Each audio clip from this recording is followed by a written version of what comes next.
ये हमारे ओंकार जी आ जाएंगे, विट्ठल जी भी।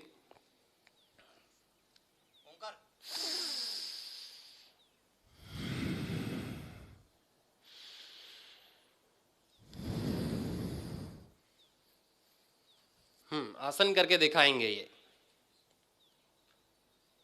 आसन करो, कल जो करके आपने दिखाए थे सबको, कठिन कठिन आसन इन्होंने सीखे हैं। और भी हैं क्या कोई? विट्ठल शीर्षासन बच्चों को करना चाहिए। जो नहीं कर पाए उन्हें कम से कम दीवाल का सपोर्ट लेके सीखना चाहिए, करना चाहिए शीर्षासन। अब दूसरा आसन करके दिखाएंगे, चक्रासन। खड़े होकर के ऐसे, ये नीचे, ये पूर्ण चक्रासन। और वैसे ही खड़े भी हो गए, ऐसी कमर में फ्लेक्सिबिलिटी। अब और पश्चिमोत्तानासन।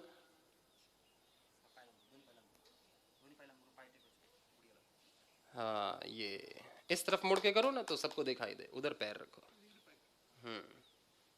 ऐसे नीचे झुकना, माथे को घुटने से लगाना। ये पश्चिमोत्तानासन बच्चों को फ्लेक्सिबिलिटी और हाइट अच्छी करने के लिए ये आसन करने बहुत आवश्यक हैं। और कोई आसन कल जो किए थे? हाँ, लेट करके धनुरासन करना। धनुरासन, पैर पकड़ो हाथ से, ऐसे ऐसे करोगे तो सबको दिखाई देगा ना। ऐसे तो चेहरा दिखाई दे रहा है बस तुम्हारा। ऐसे पैरों को उठाना। अब फिर से दोनों पैर ऊपर उठाओ, हाथ नीचे, दोनों पैर ऊपर उठा के सर पे रख लेते हैं, तो ये हो जाता है पूर्ण शलभ आसन। ये बहुत सुंदर, बहुत सुंदर। इनके भाई विट्ठल ने इनको सिखाया है। ठीक, बैठो। कहाँ?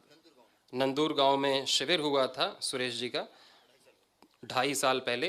तो उधर से विट्ठल जी ने सीखा, उन्होंने अपने भाई को सिखाया।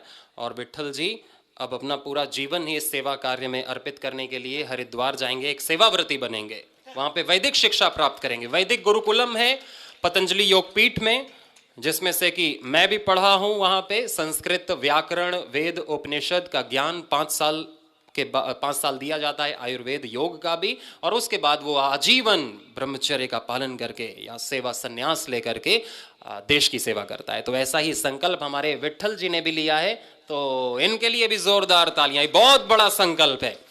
और जिसको भी राह नहीं पता चलती, मैं ये करूं क्या करूं, जीवन की सफलता किस में है, मैं कहीं फंस ना जाऊं, मेरा जीवन व्यर्थ ना हो, तो उसको जरूर इस सेवा मार्ग में आगे बढ़ना चाहिए, जिसमें एक करने की कोई चाह है, आग है।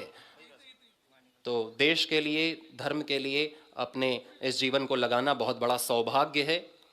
इस सौभाग्य को हम अपने बच्चों को भी दें। यह है मयूर आसन। ऐसे बैलेंस बनाना अपने पेट पर, इससे पेट के कोई रोग नहीं होते और शरीर में बल बढ़ता है, पूरे हमारे नस नाड़ियां स्वस्थ होती हैं। और फिर ऐसे पद्मासन बच्चों को लगा के बैठ करके पद्मासन में ऐसे, ये मयूर आसन, मयूरी आसन, ऐसे बैलेंस बनाना। मयूर, तुमने योग करना क्यों छोड़ दिया? प्राणायाम करना क्यों छोड़ दिया?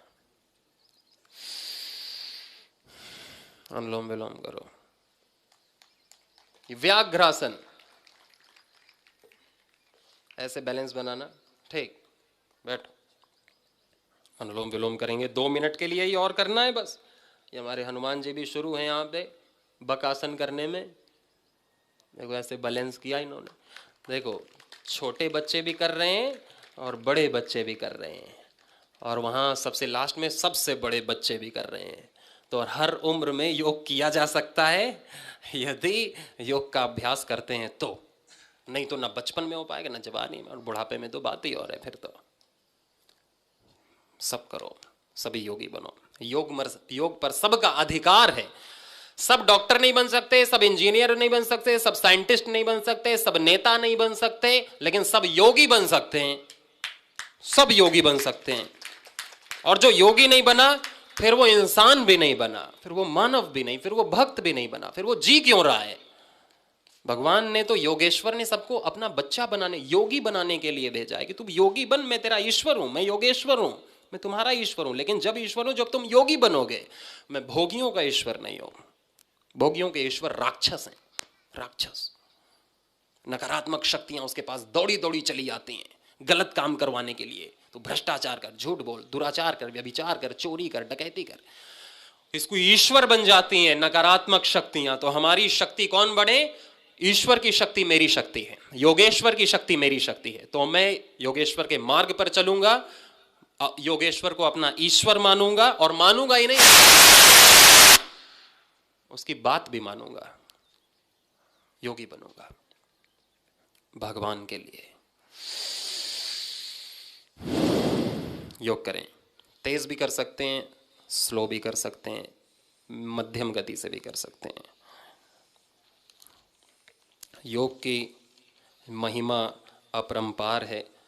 शारीरिक रोगों से लेकर भव रोगों तक हमारे सारे रोग दूर होते हैं योग अभ्यास से।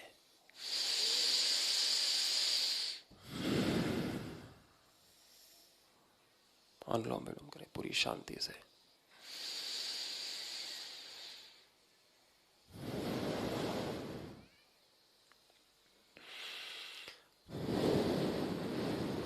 प्रार्थना पूर्वक हृदय से।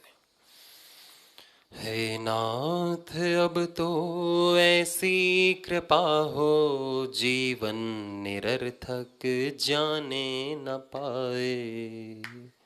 करें आप लोग, अबे ताली मत बजाओ तुम जो